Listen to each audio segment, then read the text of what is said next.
Welcome to Faith in the Game, the podcast where faith meets the field and the heart behind the hustle takes center stage. I'm your host, Judy Ingram, and each week I will sit down with current and former college athletes who are living out their faith while competing at the highest levels. We'll talk about their journeys on and off the field, their testimonies, trials, and how Christ shapes who they are as student athletes. Let's get into today's conversation and see how God is moving through faith and the game. In this second episode of Faith in the Game, I'm joined by Shannon Kendall, a member of Quinnipiac's softball team. Shannon just wrapped up her first year competing at Division I level, and today she opens up about the challenges and growth that came with that transition. From navigating the demands of college athletics to leaning on her faith through it all, Shannon shares how God guided her through her freshman season, both on the field and in her heart. Why softball of all the sports to play? I grew up in a baseball softball home. My mom played college softball and my dad played college baseball. And I never really took a liking to it. And then my brother, he's older than me. He's about 4.5 years older than me. He played baseball. And I was at his tournaments every weekends, hanging out with him and all his buddies, going to baseball. And I was like, Mom, I kind of want to try softball, or baseball at the time, because they didn't really have softball. It's not as big as it was. And I was like, Mom, can I play baseball? And she's like, sure. Because at that point, I didn't know what I wanted to do. Because I was all over the place. I wanted to do gymnastics. I wanted to do dance. I wanted to play soccer. I wanted to do all the sports.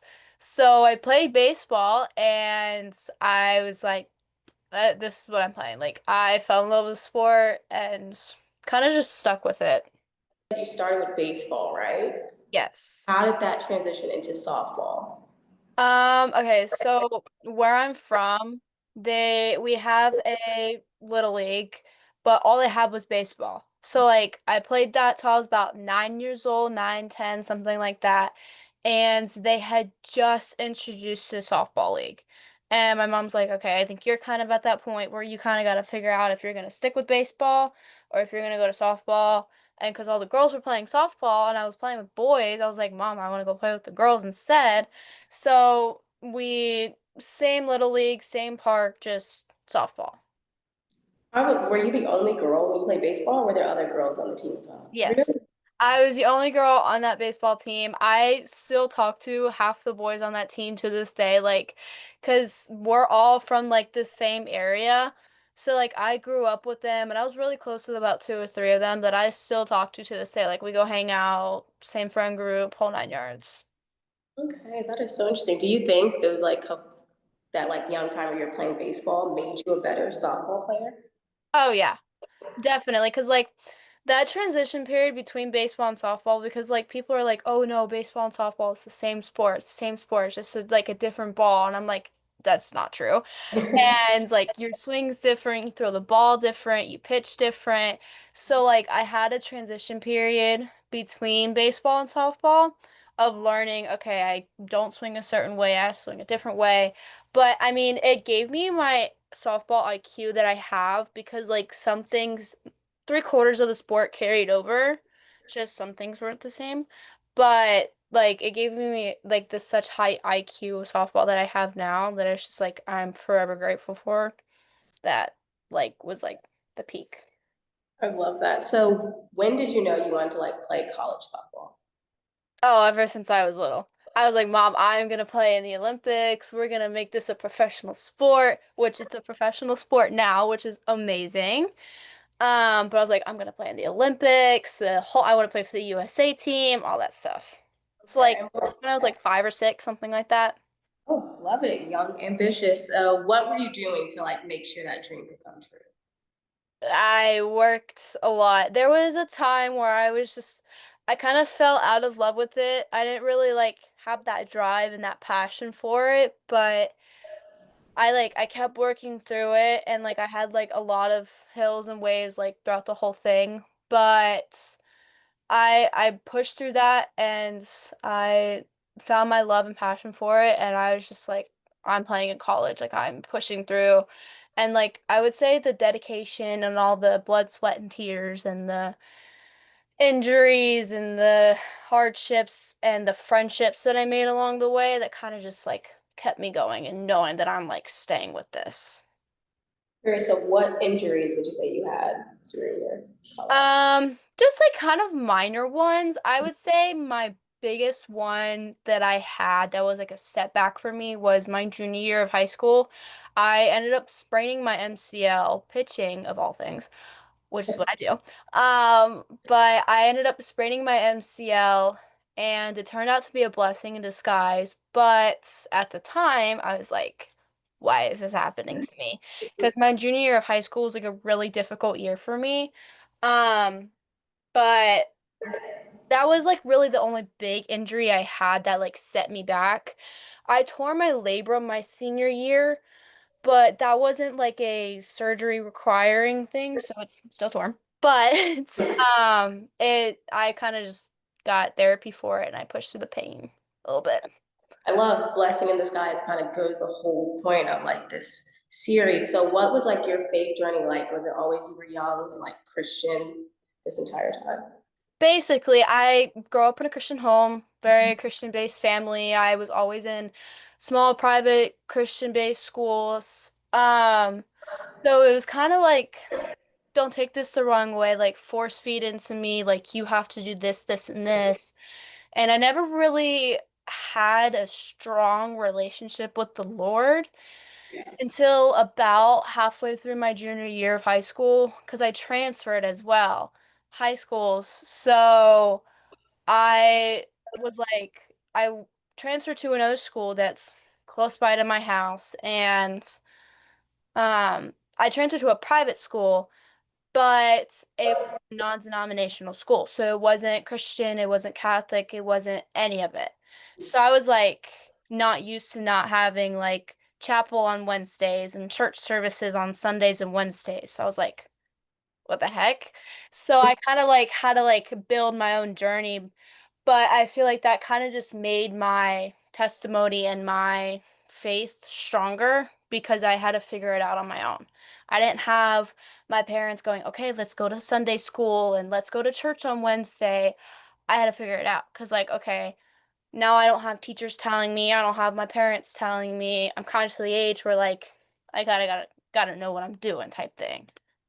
Because I'm Okay, that's figuring out school, college, and I'm just like, what do I do?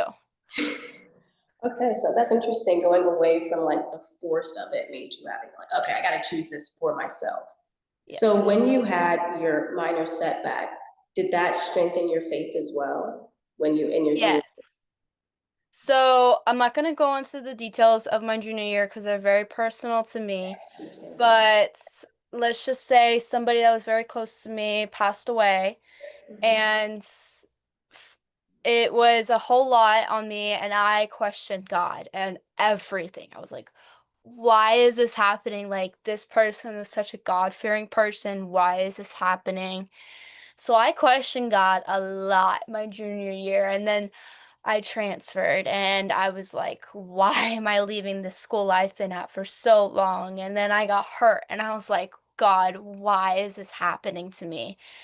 And then he kind of revealed himself to me after I hurt my knee, and I was like, okay, he has bigger plans for me than what's going on right now. So I kind of like trusted him and I took his hand and I was like, okay, take me through the fire. Take me through everything you have planned for me right now because I'm not losing my faith in you. That's so beautiful. I love that. And how did this get you to Quinnipiac? Oh, okay.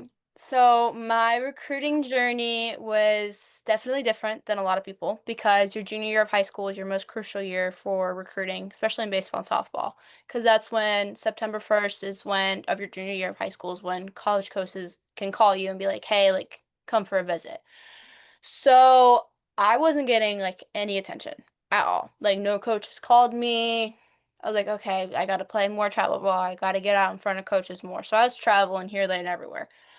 So, I got hurt my high school season, my junior year, and that carried into my summer. And coaches see a knee brace on and go, okay, well, that kid's injury prone. I don't want her.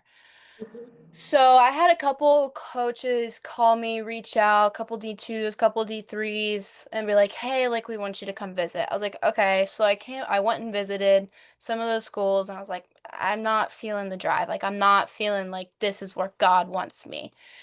And like my big thing, so cliche, is sunsets. Like I see a beautiful sunset, I have to take a picture. And I was like, God, if you want me at this school, I need you to reveal yourself and show me like the most amazing sunset I've ever seen in my entire life. I went to like 5 different schools. All the sunsets were like black and gray and ugly. I was like, okay, what's going on? So the owner of my travel ball club called me and was like, hey, like, how's your recruiting process going? Because at this point, I'm into the fall of my senior year and I have nothing. And like, so now to people, I'm like kind of behind the ball of my recruiting because normally you should be done. And I wasn't. So he called me and he had like an hour-long conversation. He's like, "What's going on?" And I was like, I don't know. Like none of these places are speaking to me. They don't have my major or their softball team wasn't what I was looking for. I didn't feel at home. It was like a bunch of different factors. He's like, "Okay, let me call this coach up in Connecticut." I was like, "Okay, like who are you calling?" He's like, "The school called Quinnipiac." And I was like, "Quinna what?" I was like, "What are you talking about?" It was so funny. He's like, let me go call Coach Hillary. I was like, okay. So he gave her my phone number. Her and I played phone tag for a while because of her family, and she's got young ones, love them to death. But we played phone tag for about 2 weeks. And I was like, Mom, like, there's no way this is gonna work because if like a college coach isn't that interested in you and you play phone tag a lot, it's not gonna work. Because I was also in my volleyball season as well. So, because like if she could call me, I was playing a game, or if I could call her, she had something to do with her kids, whole 9 yards. So we finally got on the phone. And normally, like talking to a college coach takes about 15, 20 minutes. We talked on the phone for an hour and a half. Oh, wow. Her and I talked about everything. And I got off the phone with her and I was like, and I went to talk to my parents in the kitchen. I was like, Mom and Dad, like, this is where I'm going to school. So Coach Hillary invited me up on a visit with the rest of what was my recruiting class. I had no idea who these girls were. I didn't know who any of them were, but they welcomed me with open arms. I was like, okay, I really kind of like this place. They had my major. They're known for PT. That's what my major is. I felt at home there. I loved my recruiting class. And then on one of the nights of your official visit, you go out to dinner with the team. We went out to dinner with the team. I saw the most beautiful sunset I've ever seen in my entire life. I was like, okay, this is where God wants me to go to school. So I went back to my mom in our hotel and I was like, hey, like, okay, I'm going to school here. So I had to learn how to say the name. I was like, what a what? And then I was like, Quinnipiac. I had to tell all my friends and family. I was like, okay, this is where I'm going to school. This is my home for the next 7 years. Here, did you take a picture of the sunset that you saw? Yes, I can Good. show you. Might take me a minute, but yes, I can show you. It Okay. was it was like, do you know where Dockside Grill is? Or not Dockside, what's the name of it? It's on the water and it's Okay. about 20 minutes from school, I want to say. Hold on. November. When did I go? I think it was November.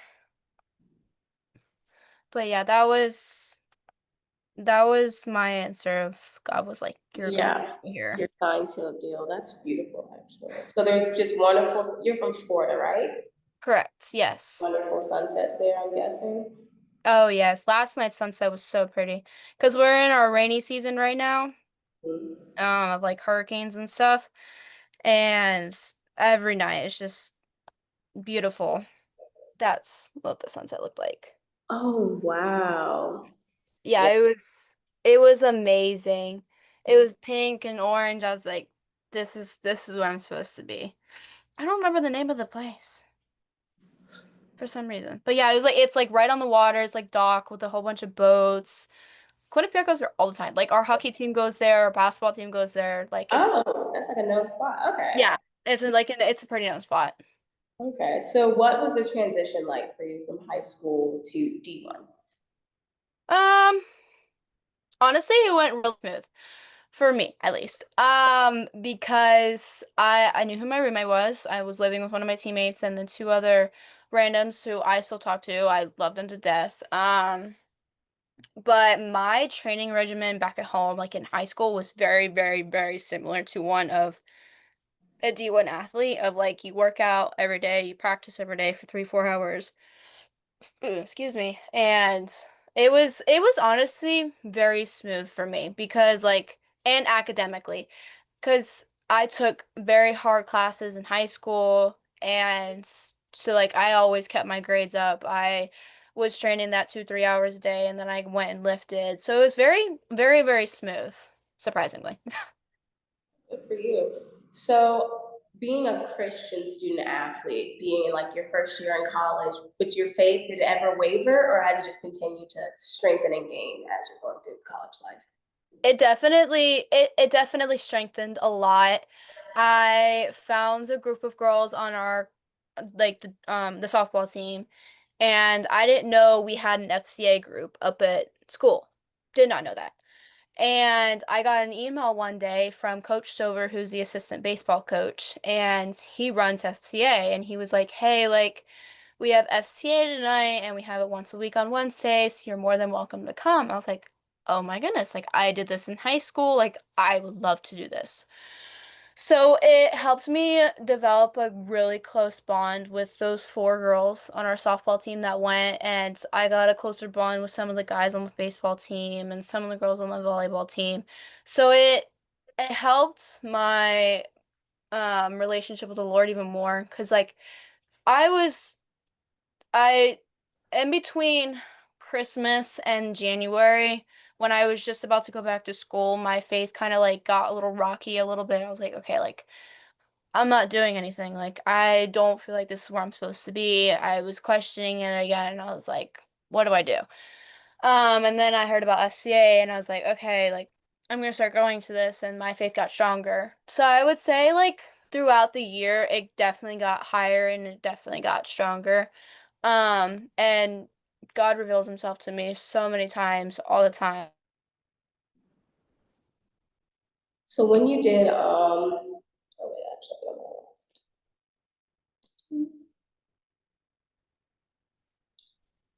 So, okay, you're back. Okay, so I saw one thing. Do you pray before a game? Like I see you guys kneeling. Is that a thing you guys do? Yes.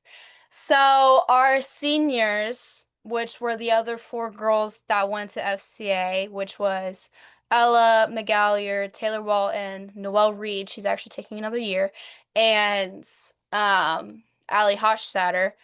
They all prayed before a game. And they asked me one day, they're like, Shannon, do you want to come pray with us? I was like, I would love to because I'd always did that in high school. So like kind of getting those like routine things back in order for me of like, okay, like this is what I know to do. And like I'm not gonna get looked at like I have 10 heads if I go to the outfield and pray before and after a game.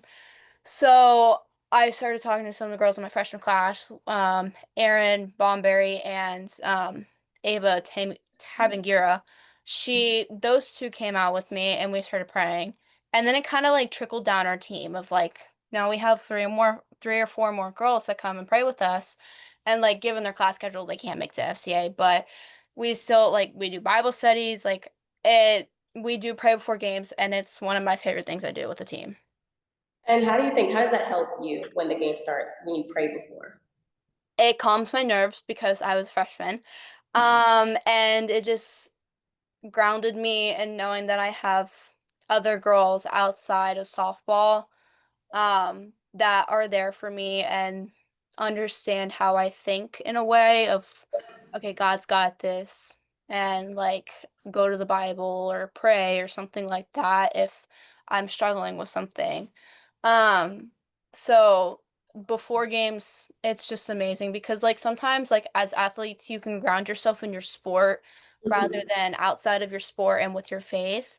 So like doing that before games reminded me that your something we always told ourselves is your purpose is higher than softball. Is it reminded us that we are not softball players, we're humans.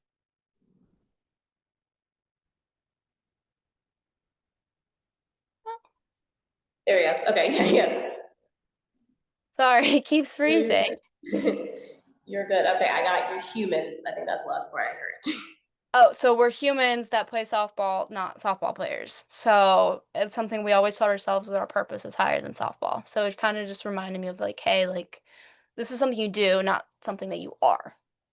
I love that because I know being a student athlete, rallying yourself in your sport and not seeing yourself like an identity as like a child of God.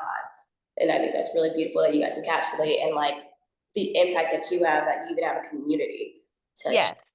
like, was it ever, were you ever just like, did you ever like stand off like in high school or middle school of just being like the Christian girl, or did you always have like that community with you?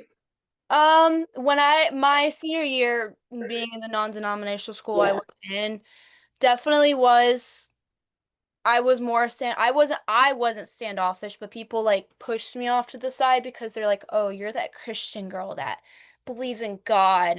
And they're like kind of like not into that, I would say. Like I'm not like framing them or like saying anything like that. I was just they kind of like pushed me off to the side and thinking like I was like trying to shove it down their throats. And I'm like, that's not who I am. Like I just talk about my faith because that's who I am and I'm Yeah. a child of God. So that's what it is. And I also love even seeing you like social media, like that's you also branch your faith on social media as well. So would you say you're now just like extrovert about your faith and like who you are? Oh yeah. Like because before like the fall of my freshman season, I was kind of very closed off of I don't know if I can talk about this because like going to like a not private or not public, but a more public university than what I've known because my graduating class in high school had like 30 kids. So like always been in a small school. So going to college, I was like, can I talk about God? Is somebody gonna be like, what are you talking about that type thing? So I was very closed off to it. But I mean, as children of Christ, like we're supposed to spread the word. We're supposed to plant that seed. And if they don't like it, then they can take it and throw it away. But like we're supposed to spread the word. So I kind of realized I was like, okay, like you can't keep closed doors because you can't keep something this good just to you. So. Period. One of my favorite scriptures that says we're called to be the light of the world. And so you don't hide the light under the bed. You're supposed to let it shine bright. So one of the Yeah. biggest things is to share who you are and see how people take it. So first year softball, what are like the ups and downs? How has your faith helped you like travel like the wins and losses when it comes to like a softball year? Um, I'd say since like I didn't play a whole lot my freshman year, which not a lot of us did, which is totally fine. It's what God wanted for me. It's what coach wanted for me. But just knowing and constantly telling myself that I'm higher than this sport and that this is something I do, not something that I am, and just constantly talking to God about it, like knowing that you are not softball, softball is something you do. So it was very, I struggled with it a lot in the beginning, and then I slowly accepted my role as to what I was supposed to do, and just knowing that like I'm there to be who I am, and if people don't like it, oh well. That's what it is. Period. So when you're going through any like ups or downs through life, is there like a certain scripture or some song or something that you go to that kind of helps you? Yes. So my life verse is Matthew 19:26. I even have it on my glove. People ask me, um, they're like, why'd you get a Bible verse on your glove? And I'm like, because if I'm on TV or a little girl watches me, I want her to go, what does that mean? Or I want it to be like the Tim Tebow where he had it on his eye black of John 3:16 and that was the Mhm. most looked up verse. And I want people to look up what Matthew 19:26 is. And it's and God told everybody is with man alone, nothing is possible. With God, everything is possible. And that's my life verse and I stand on that. And it's if I try to do something and I don't have God centered it, and that's not something he wants me to do. And if it fails, it means he didn't want me to do it. Exactly. Okay. Have you always had that like throughout? Have you? It was Philippians 4:13 for a while, but I was like, that was kind of like the cliche athlete's verse, and I was just like, I need to find something that's tailored to me. I need to find something that speaks to me, that's like that shining gold in that dull moment type thing, and that's what that verse is for me. Do you remember when you found it or when you first saw it and said, yep, that's it? I found it my junior year and it spoke to me because I was like, I feel like I am pulling a sled of bricks and I have nobody to help me. And I didn't really read my Bible a whole lot my junior year, which I wish I read it more, but I opened my Bible up one day and I opened it to Matthew. Something told me to open it to Matthew and I found Matthew 19:26 and I was like that it was that gold and that dull. I was like that's my Mhm. verse that I need to follow because I can't do this alone. I cannot. God has he's with me. He has to help me. I love that. So you said you also did FCA in high school, right? Or in middle? Yes, it wasn't as big of a thing, but it was more of like a like Bible study type thing. But it was labeled as FCA, but it wasn't as big as it is in college. I didn't realize how big FCA was in college. I didn't even know they had one. So Yeah, that's we have like the guy that started FCA. He comes to our meetings like once a week or like well, we only have him once a week, but like every other week, something like that. But he travels around to all the schools and he talks sometimes. It's amazing. yeah, there's a lot more Christian student athletes than I thought, and that's why I really wanted to start this series, just to talk to everyone and getting their testimonies. Because I feel you don't know as much if you don't talk to people about it. But Mm-hmm. one of the things, so what are you looking forward to as you're entering like your sophomore year? Um, Keeping the legacy of us like praying before the games and keep going to FCA because after those girls graduated, they kind of realized they're like Shannon, like you're kind of the only one that's like left going to FCA. Like I'll be that little sophomore in a room full of basically three quarters of guys and like three or four girls. They're like, Shannon, you got to keep this legacy going. I'm like, I promise you, like, I will keep this legacy going. Um, and just so like going into my sophomore year, spreading the word more to other people of like, hey, like this is FCA, like you should come to it, you should try it out one day. Like, and if you don't like it, you don't have to come again. But just like knowing that like this is a safe space for you and that you can come here is amazing. And I want to keep that going into my sophomore year. What advice would you give to like a young student athlete who wants to become not just a student athlete, but a Christian student athlete? Start small. Um, because like trying to do too many things at once, you're going to feel like you're crazy. And I felt like I was crazy and I started small, but just like trusting the process and knowing that God does have you and that your purpose is higher than your sport, whether it's hockey, it's basketball, it's baseball, it's softball. Just knowing that God has your back and be that limelight, be that reason somebody smiles today or something like that. Cause like I always have to tell myself, be like, okay, if you're having a bad day, somebody else isn't having a bad day, but don't bring them down so Mhm. that they have a bad day too, and then it just messes up like all the dynamics.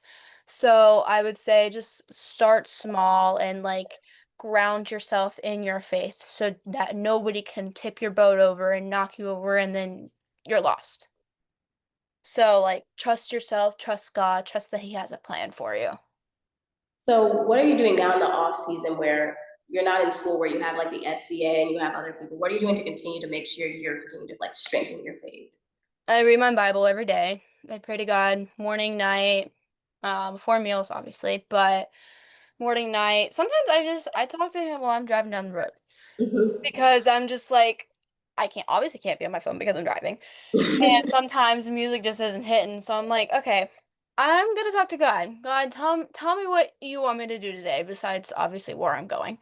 Um, so just making sure I keep up with reading with my Bible, keeping those relationships I had up at school, um, and just like knowing that like I am where I'm supposed to be and keeping up with my faith so that somebody does ask me a question, I can fully answer it. Have you had anyone ask you so far? Like anyone like who's curious about the faith ask you anything? Yes, I had my roommate ask me, she goes, "Why are you like into all this like religious stuff?" Mhm. And because she's not religious at all, never grew up in it, but not gonna shame her for that. I love her to death. Because she's one of my teammates. I got her to go to FCA one time. She's like, okay, you keep nudging me about this. I'm gonna go. I was like, okay. Because I was like, hey, like, FCA's tonight. You want to come with me? Or, hey, FCA's tonight. You want to come with me? Because, like, I wasn't, like, annoying her about it. But I was like, you're my roommate. I love you. Like, you're on my team. Like, come on. So she asked me one day, we were walking to the field, and it was just so random, like, out of the blue. She's like, Shannon, can I ask you something? I was like, yeah, what's up? She's like, why do you, like, talk to God so much? Like, what is this, like, religion stuff that you do? And I was like, oh my goodness. I love you for asking me this. But we were like really close to the field. We're on that bridge by the softball field. So like we were close to the locker room anyway. So I couldn't like go super in depth with her. But I was just like, he keeps me going every day. He is the reason why I have a will to live. He puts his hand on my back and he guides me through everything. And I kind of told her like that bare minimum of like, he came to save us. He took away your sins, all 9 yards. She's like, okay, like, because like I didn't want to like push it on her to make her feel pressured that she had to like talk to me about it. So like when she did talk to me about it on her own time, I was like, I feel so loved right now. And talking to her about it was just like it made my day. It genuinely made my day because like living with her all school year and not being able to have that bond with her was just like heartbreaking to me because like Yeah. I want to tell her about God. I want to talk to her about the Bible. I want to give her a Bible. And it wasn't until like 2 months into softball season that she asked me that and I was like, oh my goodness, like I could hug you so much right now. So like planting that seed of curiosity in her just made me so happy. One of the things, what I want to know is how do you make sure, obviously you're doing stuff in private, but how do you make sure you're publicly showing what it truly means to be like a child of God? Definitely watching what I do, like not being in the world of uh shaming God or like going against him of just doing whatever I want and the party scene and the all of that, like you can let your mind think of the rest, but like that Yeah. whole area of like, come on, Shannon, let's go to a party. And I'm like, nah, guys, like I'm good. Like, cause like I care about my reputation too. So Yeah. I'm just like, I'm gonna keep that like clean, but I'm gonna keep my walk with Christ clean of like having him like looking over my back going, don't go to that party type thing. I love it. Well, thank you so much. I think you're a really good embodiment of not just being a student athlete, but putting the Christian in front of it. Thank you for tuning into Faith in the Game with me, Judy Ingram. Hope you tune in to the next one.